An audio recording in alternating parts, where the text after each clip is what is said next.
আসসালামু আলাইকুম, কেমন আছেন সবাই? আশা করি সবাই ভালো আছেন। আমি মোহাম্মদ নাইমুর রহমান নাইম, প্রতিষ্ঠাতা পরিচালক প্লান্টারাম আইসিটি। আজকে আমি আপনাদেরকে এইচএসসি আইসিটির তৃতীয় অধ্যায়ের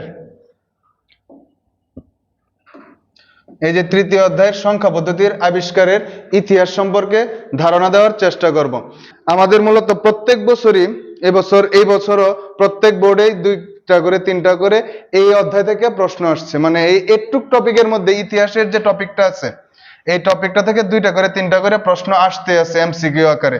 এজন্য আমাদের এই অধ্যায় সম্পর্কে বিস্তারিত কোনো কিছু ধারণার দরকার নেই। মূলত বেসিক যে জিনিসগুলো আছে এই বেসিক জিনিসগুলাই আমরা ধারণা দেওয়ার চেষ্টা করব, যেগুলো থেকে প্রত্যেক বছরই এমসিকিউ আকারে প্রশ্ন আসছে। আচ্ছা, আমাদের সংখ্যা পদ্ধতির আবিষ্কারের ইতিহাসের প্রথমেই জানতে হবে যে আসলে সংখ্যা পদ্ধতির আবিষ্কারটা শুরু হয়েছিল কত সালে। সংখ্যা পদ্ধতির আবিষ্কারটা প্রথম শুরু হয়েছিল আসলে 25,000 বছর আগে। 25,000 বছর আগে, মানে 25,000 বছর আগে যখন শুরু হয়েছিল তখন মানুষ প্রথম আঙ্গুলের ব্যবহার থেকে শুরু করেছিল। আঙ্গুলের ব্যবহার 1 2 3 4 5 এভাবে এক আঙ্গুল থেকে এখানে 10টা আঙ্গুল এভাবে 10 পর্যন্ত হিসাব করত। তারপরে আস্তে আস্তে মানুষ আঙ্গুল থেকে হাত পায়ের আঙ্গুল পর্যন্ত 20 হিসাব করার চেষ্টা করছিল। এভাবে সভ্যতার সূচনা লগ্নে শুরু হয় আঙ্গুলের ব্যবহারের মাধ্যমে। তারপরে আস্তে আস্তে মানুষ নুড়ি পাথর, তারপর হচ্ছে দড়ির গিট, এইভাবে সংখ্যা পদ্ধতি শুরু করেছিল। এই যে চিহ্ন এবং প্রতীকের মাধ্যমে গণনা শুরু করে। প্রথম গণনা শুরু হয় কিভাবে? প্রথম গণনা শুরু হয়েছিল আঙ্গুলের মাধ্যমে। তারপরে আস্তে আস্তে মানুষ নুড়ি পাথর দড়ির গিটের মাধ্যমে সংখ্যা পদ্ধতি শুরু করে। তারপরে মানুষ শুরু করে কিভাবে? চিহ্নের মাধ্যমে। এই চিহ্নের মাধ্যমে থেকে আসলে চিহ্নটা কিভাবে আসছিল? মানুষ যখন ব্যবসা বাণিজ্য শুরু করে, বাণিজ্যের প্রসার যখন থেকে শুরু হয় তখন থেকে আসলে চিহ্নের ব্যবহারটাও শুরু হয়। অর্থাৎ বাণিজ্যের প্রসারের মাধ্যমে প্রথম সংখ্যা পদ্ধতির ক্রম বিকাশ শুরু হয়। এখন পর্যন্ত এমন একটা প্রজাতি আছে, মানে এমন একটা জাতি আছে যারা 1 এবং 2 ছাড়া কোনো সংখ্যা গুনতে পারে না। এই জাতিটার নাম কি? এরা হচ্ছে আসলে ব্রাজিলের পিরাহা নামের একটা আদিবাসী। ব্রাজিলের পিরাহা নামের একটা আদিবাসী, তারা 1 এবং 2 ছাড়া কোনো সংখ্যাই গুনতে পারে না। আমরা ব্রাজিলের পিরাহা গ্রামের একটু ধারণা নেই। যে ব্রাজিলের পিরাহা নামের যে এটা হচ্ছে মাইসি নদীর তীরে অবস্থিত। ব্রাজিলের যে পিরাহা গ্রামটা বিশ্বের সবচেয়ে রহস্যময় এবং সুখী উপজাতির মধ্যে একটা। পিরাহা গ্রামের মানুষরা এখন পর্যন্ত তাদের সন্তান সন্ততি কয়টা করে আছে এটা 1 2 এর বেশি কাউন্ট করতে পারে না। যদি তাদের 7-8টা সন্তান থাকে তারা কোনো সময় বলতে পারবে না যে তাদের 7 থেকে 8টা সন্তান আছে। তারা শুধু 1 এবং 2 এই পর্যন্ত জানতে পারে। তাদের যে সন্তানগুলো আছে প্রত্যেকের নাম তাদের জানা, প্রত্যেকের চেহারা তাদের মুখস্থ।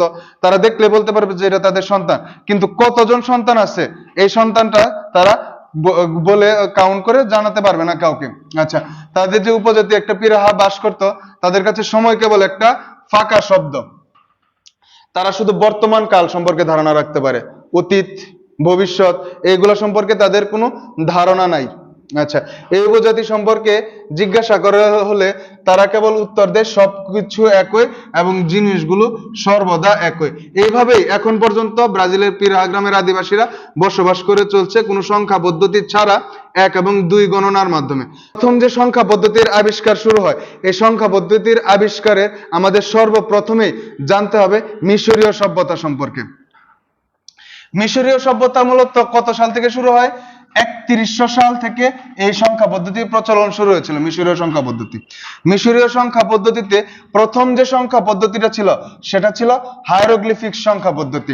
এই হায়ারোগ্লিফিক সংখ্যা পদ্ধতিটা অনেক কঠিন চিত্রের মাধ্যমে প্রকাশ করা হয়েছিল, এজন্য মিশরীয় মানুষ এটা গ্রহণ করে নাই। তার পরবর্তীতে তারা নতুন একটা সংখ্যা পদ্ধতির আবিষ্কার করে, সেই সংখ্যা পদ্ধতিটা ছিল হায়ারেটিক সংখ্যা পদ্ধতি। হায়ারোগ্লিফিক সংখ্যা পদ্ধতি থেকে তারা আস্তে আস্তে হায়ারেটিক সংখ্যা পদ্ধতির মধ্যে অগ্রসর হয়। কিন্তু এই হায়ারেটিক সংখ্যা পদ্ধতির একটা সমস্যা ছিল। হায়ারেটিক সংখ্যা পদ্ধতির কি সমস্যা ছিল? তাদের যে চিত্রগুলো ছিল, চিত্রগুলো পরিপূর্ণ ছিল না এই হায়ারেটিক সংখ্যা পদ্ধতির মধ্যে। তারপরে আস্তে আস্তে তারা এগুলো থেকে অগ্রসর হয়ে নতুন একটা সংখ্যা পদ্ধতির আবিষ্কার করে, ডিমেটিক সংখ্যা পদ্ধতি। এই সংখ্যা পদ্ধতি মিশরীয়রা তাদের পরবর্তী প্রজন্মগুলো এই সংখ্যা পদ্ধতির মাধ্যমে গণনা কার্য পরিচালনা করত। এই সংখ্যা পদ্ধতিতে মোট 60টি চিহ্ন ছিল এবং তাদের যে সংখ্যা পদ্ধতিটা ছিল এই সংখ্যা পদ্ধতিটা ছিল 10 ভিত্তিক সংখ্যা পদ্ধতি। মোট 60টি পৃথক চিহ্নের মাধ্যমে তারা তাদের এই সংখ্যা পদ্ধতি গণনা কার্য পরিচালনা করত। 7টা চিহ্ন কি কি? এই যে এই চিহ্ন, এই চিহ্নের মাধ্যমে তারা বোঝাতো হচ্ছে 1। উল্টা ইউ এর মতো যে একটা চিহ্ন, এই চিহ্নের মাধ্যমে তারা কত বোঝাতো? তারা বোঝাতো হচ্ছে 10। তারপরে এই যে ব্যাঙের খোলসের যে একটা আবরণ, তার মতো দেখতে যে চিহ্নটা, এই চিহ্ন দ্বারা বোঝাতো হচ্ছে তারা 100। পদ্ম ফুলের মতো একটা চিহ্ন, এর দ্বারা বোঝাতো হচ্ছে তারা 1000। আঙুলের মতো একটা চিহ্ন, এর মাধ্যমে তারা বোঝাতো হচ্ছে 10,000। ব্যাঙের চিহ্নের মাধ্যমে বোঝাতো 1,00,000, এবং একটা মানুষ বসে আছে হাত উপরে তুলে এবং তার মাথায় একটা টিকলি, এর মাধ্যমে বোঝাতো হচ্ছে তারা 10,00,000। এইভাবেই তারা সংখ্যা পদ্ধতি 7টা চিহ্নের ব্যবহার কার্য পরিচালনা করে, এবং এই পদ্ধতি, এই কয়েকটা চিহ্ন ব্যবহার করে তারা সংখ্যা পদ্ধতির গণনা করত। তাদের সংখ্যা পদ্ধতিটা ছিল কি ধরনের সংখ্যা পদ্ধতি? তাদের সংখ্যা পদ্ধতি ছিল নন পজিশনাল সংখ্যা পদ্ধতি। এজন্য তাদের, আমি যদি বলি তোমাকে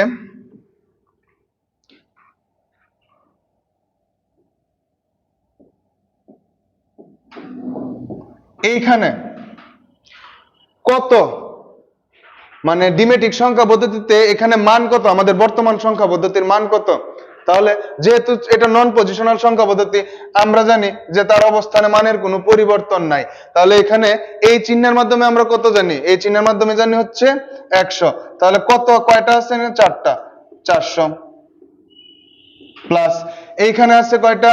2টা, এর মান হচ্ছে কত? 10। 10 মান হলে মোট হচ্ছে 20 প্লাস তার এখানে কত? এগুলার মান হচ্ছে 1, তাহলে এগুলার মান 1 হলে 4 একে 4। এভাবে তারা মোট কত হচ্ছে এখানে? 424। এইভাবে মিশরীয়রা সংখ্যা পদ্ধতির গণনা করত। আচ্ছা, সংখ্যা পদ্ধতি গণনার ক্ষেত্রে মিশরীয়দের আরেকটা আশ্চর্যজনক আবিষ্কারের নাম বলতে পারবে তোমরা? সবাই জানি আমরা মিশরের যে আশ্চর্যজনক আবিষ্কার, সেটা হচ্ছে আমাদের পিরামিড। এখন পর্যন্ত যা স্বচক্ষে দেখা যায়, 31,000 বছর আগের যে সভ্যতা, 3100 সালের, হ্যাঁ খ্রিস্টপূর্ব 3100 সালের আগের এই সভ্যতা, তাদের যে পিরামিড, এখনো আমাদের এই পিরামিডগুলো দেখতে পাই তাদের আশ্চর্যজনক আবিষ্কার। এই পিরামিডের প্রত্যেকটা পাথর একটা একটা করে অবশ্যই থাকে থাকে সাজায় তারা যে পিরামিডের মতো আকৃতি দিয়েছিল। এই সংখ্যা পদ্ধতির আবিষ্কারের ওই ইতিহাসে আমরা জানবো আজকে যে তাদের যে পিরামিড, এই পিরামিড গুলো ডিমেটিক সংখ্যা পদ্ধতির মাধ্যমে তারা বসিয়েছিল। মোট 7টা চিহ্ন এবং 10 ভিত্তিক সংখ্যা পদ্ধতির মাধ্যমে মিশরীয়রা এভাবেই তাদের সংখ্যা পদ্ধতির গণনা কার্য পরিচালনা করত। আচ্ছা, তারপরের যে সংখ্যা পদ্ধতিটা আসছিল, তারপরের সংখ্যা পদ্ধতিটা আসছিল কাদের? সুমেরীয় এবং বেবিলনদের সংখ্যা পদ্ধতি। সুমেরীয় এবং বেবিলন দুইটা আলাদা আলাদা সভ্যতা। সুমেরীয়দের যে সভ্যতা, এই সভ্যতাটা শুরু হয়েছিল 3400 সালের দিকে, এবং বেবিলনদের যে সভ্যতা, এই সভ্যতাটা শুরু হয়েছিল 2000 সালের দিকে। তাহলে দুইটা আলাদা আলাদা সভ্যতা, কিন্তু তাদের একই রকম সংখ্যা পদ্ধতি, যেমন 60 মূলক সংখ্যা পদ্ধতি। দুজনেই ব্যবহার করত 60 মূলক সংখ্যা পদ্ধতির মাধ্যমে, এবং দুজনেরই সংখ্যা পদ্ধতির যে চিহ্নগুলো ছিল, চিহ্ন তারা মোট 2টা ব্যবহার করত। একটা ছিল এই যে এরকম একটা চিহ্ন, তার মাধ্যমে তারা বোঝাইতো 1, এবং আরেকটা চিহ্ন ছিল এরকম, এটার দ্বারা বোঝাইতো হচ্ছে 10। এই 2টা চিহ্নের মাধ্যমে সুমেরীয় এবং বেবিলিয়নরা সংখ্যা পদ্ধতির আবিষ্কার করেছিল। তারপরের যে সংখ্যা পদ্ধতিটা, তারা ছিল গ্রিক সংখ্যা পদ্ধতি। গ্রিক সংখ্যা পদ্ধতির সূচনা লগ্ন অনেক আগে শুরু হয়েছিল। তাদের যে সংখ্যা পদ্ধতিটা ছিল মিশরীয় এবং বেবিলন সুমেরীয়দের থেকে টোটালি আলাদা। কারণ গ্রিকরা একটা চার্টের মতো করে তাদের সংখ্যা পদ্ধতি গণনা করত। তারা একটা চার্ট তৈরি করতো এভাবে চার্ট তৈরি করার পর তাদের আলাদা আলাদা ডিজিট ব্যবহার করত, এবং তারা তাদের যে সংখ্যা পদ্ধতিটা আবিষ্কার করে অন্যান্য সভ্যতাগুলো আছে, ওই সভ্যতাগুলোতে কি রকম ব্যবহার করত? এক একটা চিহ্ন বা প্রতীক ব্যবহার করত। আলাদা আলাদা প্রতীক ছিল, তাদের ভাষার জন্য আলাদা প্রতীক ছিল, এবং সংখ্যা পদ্ধতির জন্য তারা আলাদা প্রতীক ব্যবহার করত। কিন্তু গ্রিকরা কি করত? গ্রিকরা ছিল একটু চালাক প্রকৃতির মানুষ। তারা কি করত? তারা তাদের সংখ্যা পদ্ধতির জন্য তাদের যে নিজস্ব ভাষা আছে, যেমন alpha, beta, gamma, theta, lambda, এই যে চিহ্নগুলো আছে, এই চিহ্নগুলাই এগুলো ছিল তাদের নিজস্ব ভাষা। এই ভাষার গুলোকে তারা সংখ্যা পদ্ধতিতে ব্যবহার করত। সংখ্যা পদ্ধতিতে কিভাবে ব্যবহার করত? তাদের যে র গুলা ছিল, র বরাবর তারা 10-এর গুণিতক আকারে সংখ্যাগুলো নিত,